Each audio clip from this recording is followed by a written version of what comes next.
咁喺上星期咧喺網上面流傳一段片咧，就影到一個雙層巴士嘅樓上啦。咁就有個男人咧伸隻手去前邊，似乎係摸一個女學生嘅胸部位置，似乎係有所行動咯。咁就嗱，如果從個片段睇咧，應該其實係非禮嘅。咁但係問題係咪真係非禮啊？雖然個角度就好清楚啦，咁但係咁樣影過去咧，會唔會係即係因為錯覺咧，令到本來掂唔到又變成咗好似掂到咁樣咧？呢個就好重要咯。咁所以今次咧，我喺呢段片咧，想分析一下咧，究竟喺呢一宗案裏邊咧，即係由而家你拉到個被告啦，亦都揾到個女仔啦。咁究竟喺咁嘅情況之下，入罪機會大唔大咧？咁而且你見到而家冇得保釋喎，一拉到就已經隔2日就已經提堂啦。提堂之後法官都唔俾佢保釋喎。咁點解今次非禮罪都唔俾佢保釋咧？有好多時都會俾保釋噶嘛，非禮嘅話。咁當然有時都唔會俾啦。咁今次點解唔俾保釋咧？而且見到咧2個月後之後先提堂喎。有時呢類非禮罪咧，其實真係判刑咧都可能幾個月嘅啫。咁所以佢押後去2個月之後先提堂嘅話咧，隨時佢還押嘅時間咧，可能同佢判刑嘅時間都差唔多長啊。可能佢一判刑就可以放翻出嚟嘅。咁所以我就想分析一下點解今次裁判官係唔俾佢保釋咧？咁另外警方今次真係好快拉到人，仲揾埋受害人喎。咁如果揾唔到受害人嘅情況會係點呢？仲告唔告到佢，令到佢入罪呢？好啦，咁今日就主要想分析一下呢幾樣嘢嘅。不過首先都係啦，我哋聽下 AI 讀下個案情係點先。2026年6月5日，網上流傳一段九巴上層車廂片段。片段入面見到一名男乘客坐喺後排位置，前面坐住一名女乘客，而該名男乘客就疑似將手伸向前座，觸碰前面嗰名女乘客。由於片段內容涉及懷疑非禮，好快就喺網上引起關注。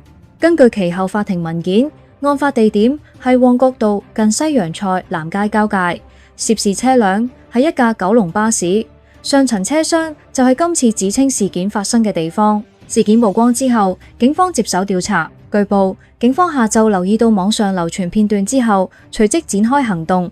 警方之後鎖定一名65歲男子，並喺同日晚上喺港珠澳大橋香港入境口岸將佢拘捕，涉嫌非禮。被捕男子姓胡，報稱任職五金銷售員。經調查之後，警方落案起訴佢一項猥褻侵犯罪。另外，警方透過旺角警區學校聯絡主任，成功聯絡到就讀中3嘅女受害人。警方亦都因此掌握到更多案件細節。據報，女受害人案發時啱啱放學，正乘搭巴士返屋企。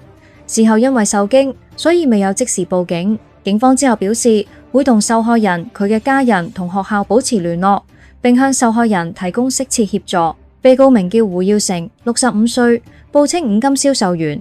控罪指佢喺2026年6月5日喺旺角道近西洋菜南街交界一架九巴上層猥褻侵犯女子 X。6月8日，案件喺西九龍裁判法院首次提堂，由裁判官陳慧敏處理。被告當日由囚車押解到庭。根據法庭報道，佢當時身穿灰色上衣、戴眼鏡，雙手向後，身體略為駝背。庭上辯方申請將案件押後，原因係要索取控方文件以及尋求法律意見。裁判官批准申請，將案件押後至8月3日再訊。同一日，辯方亦都為被告申請保釋，不過控方反對保釋。裁判官聽取雙方陳詞之後，拒絕批准被告保釋。換句話講，被告喺首次提堂之後，並冇即時獲准保釋離開，而係要繼續還押候訊，直至8月3日案件再提堂。咁你從個片段你會見到咧，就係真係望落去咧，就似係侵犯咗佢嘅。咁但係真係從個鏡頭所見咧，你唔係100%肯定。你知道刑事案而家非禮係刑事罪啊嘛。咁刑事案你要令到佢入罪嘅話咧，就一定要毫無合理疑點啊嘛。咁既然係毫無合理疑點咧，即是話你要100%證明晒非禮罪嘅所有控罪元素咯。嗱，我之前講過好多次咧，即係講過好多宗案咧，都講過啲非禮罪嘅控罪元素。喺呢度再重複一次啦嚇。咁首先就係被告要侵犯咗受害人，呢個好明顯啦。咁但係事實上咧，原來唔一定要身體接觸到嘅，即係好多人以為非禮嘅一定係身體接觸到啦。咁但係事實上唔一定係嘅。有時非禮罪咧，只要你證明到你嗰個動作係令到受害人有一個好嚴重嘅威脅，佢會覺得自己係即將會被人哋掂到噶啦，即係侵犯噶啦。嗱，咁都算係非禮到嘅。OK， 咁所以第一樣咧就係要證明被告係侵犯咗受害人嘅。咁當然咧，證明佢有身體接觸係最容易嘅，即係最容易去證明得到嘅。OK， 好，第二。佢做呢個行為嘅時候呢，佢係故意侵犯佢嘅，意思就係話佢唔係唔小心嘅，即係有時坐地鐵呢，即係都會有唔小心嘅觸碰噶嘛。咁只要控方證明到佢唔係唔小心嘅話呢，咁佢都算係非禮罪嘅其中嘅元素噶啦。咁當然啦，一個人故意侵犯你個人呢，就未必係非禮嘅，可以係普通襲擊噶嘛，係嘛？普通襲擊同埋非禮罪嘅頭兩個元素呢，係完全一樣嘅。咁跟住落嚟先唔同喎，有咩唔同呢？就係你呢個侵犯呢，係要帶住猥褻意圖去侵犯嘅。OK， 呢個就幾難去證明㗎喎。你要證明被告呢個動作係帶住猥褻意圖呢，其實要一啲客觀嘅證據去證明㗎喎。嗱，呢個客觀證據係咩呢？就係一個合理嘅人會唔會認為呢個動作係帶有猥褻嘅呢？OK， 咁即係四樣嘢加埋，就係被告係侵犯咗受害人，另外佢係有意侵犯佢嘅。嗱，呢兩點同普通襲擊係一樣。然之後你嗰個侵犯係帶住猥褻意圖嘅，而且正常合理嘅人都會認為呢個侵犯係有猥褻嘅意圖嘅。OK， 咁當然最後就要加埋事主同唔同意啦。咁但係喺呢一宗案嚟講呢，事主咧應該係低過16歲啦，咁所以呢，無論同唔同意都算係非禮嘅啦。OK， 好啦，咁所以以上咁多項嚟講呢，你會發現有啲元素呢係一定要受害人先可以證明到喎。例如最簡單嘅，究竟係咪真係觸碰到佢呢？係咪真係掂到佢身體呢？嗱，如果頭先我咪話呢，可以掂唔到身體都係噶嘛。咁但係如果係掂唔到身體嘅話，受害人就要講出嚟，就係話我當時係覺得受到一個好大威脅，佢係會掂到我身體嘅，咁先算嘅。咁所以呢一點咧，喺呢一宗案嚟講咧，由於個影像即係個片段啊，真係唔能夠100%肯定佢係咪真係掂到，咁所以咧，受害人嘅證供係好重要。OK， 咁所以你見到咧，就一定要揾到個受害人出嚟啦。嗱，今次警方真係好快手喎，點解可以咁快手咧？我個人估計啦，我估計啊。今次呢個情況因為發生喺巴士上邊啊，而呢個影到巴士嗰個人咧又真係好好，佢好快已經有行動，將段片擺咗上網。咁然之後咧，警方係好快喺網上面睇到呢段片，就立即有行動，然之後就可以喺巴士嘅車 cam 裏邊揾到呢個影像，即係從巴士車 cam 揾到呢個人上車嗰陣時嗰個八達通。咁另外又揾埋受害人上車嗰個八達通，就已經可以鎖死呢兩個人啦。咁當然啦，你可能會話如果唔係個人八達通咁點算啊？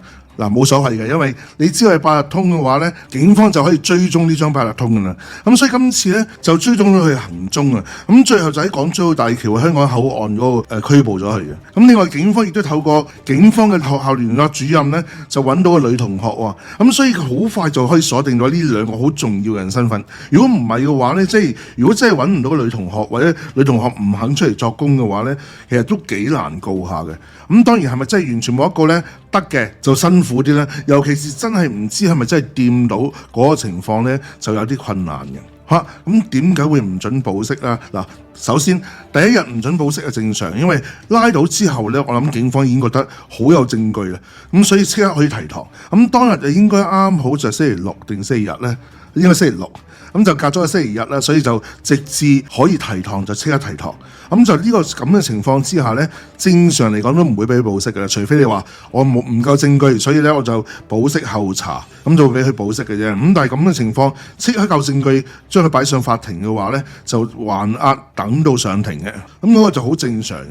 咁但係上到庭，法庭都唔俾佢保釋喎，咁點解呢？嗱，我之前講好多次啦，可唔可以保釋啊？除非你有國安嘅案件啦，如果唔係國安案件嘅話呢，可唔可以保釋係3個條件嘅啫。第一就係你會唔會有潛逃風險啦，第二就係你會唔會喺呢個段期間裏邊從犯啦，第三就係你會唔會騷擾證人啦。好啦，咁通常呢，如果一個性侵案呢，或者風化案呢，如果同兒童有關嘅話呢，就多啲機會唔可以保釋嘅喎，因為你好容易去騷擾到個證人，而且個證人容易俾你騷擾到嘅，即係會容易俾你嚇親嘅。咁所以呢，如果牽涉好細個受害者呢，會大啲機會唔俾佢保釋嘅。咁但係最重要就係潛逃風險啊！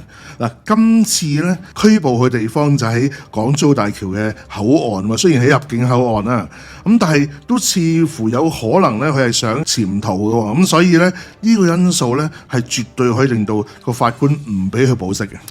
咁但係唔俾佢保釋，押後2個月啦。咁嘅情況呢，其實你都知道嘅，裁判官都覺得呢個證據其實都好充足啊。即係如果個證據唔係好充足嘅話呢，你會好覺得我唔俾你保釋又押後2個月，但係判出嚟可能都只係幾個月嘅啫，咁就會好唔公義啊嘛。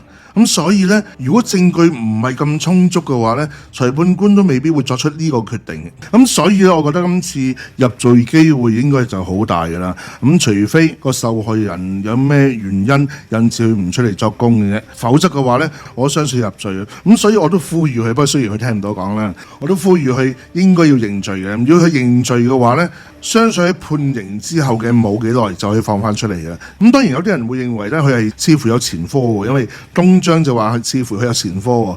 咁但係佢嗰個前科咧，就似乎法庭冇記錄嘅喎，即係只係懷疑佢前科啫。咁呢啲懷疑前科，法庭係唔會理嘅。咁所以喺法庭嚟講咧，佢就冇前科嘅。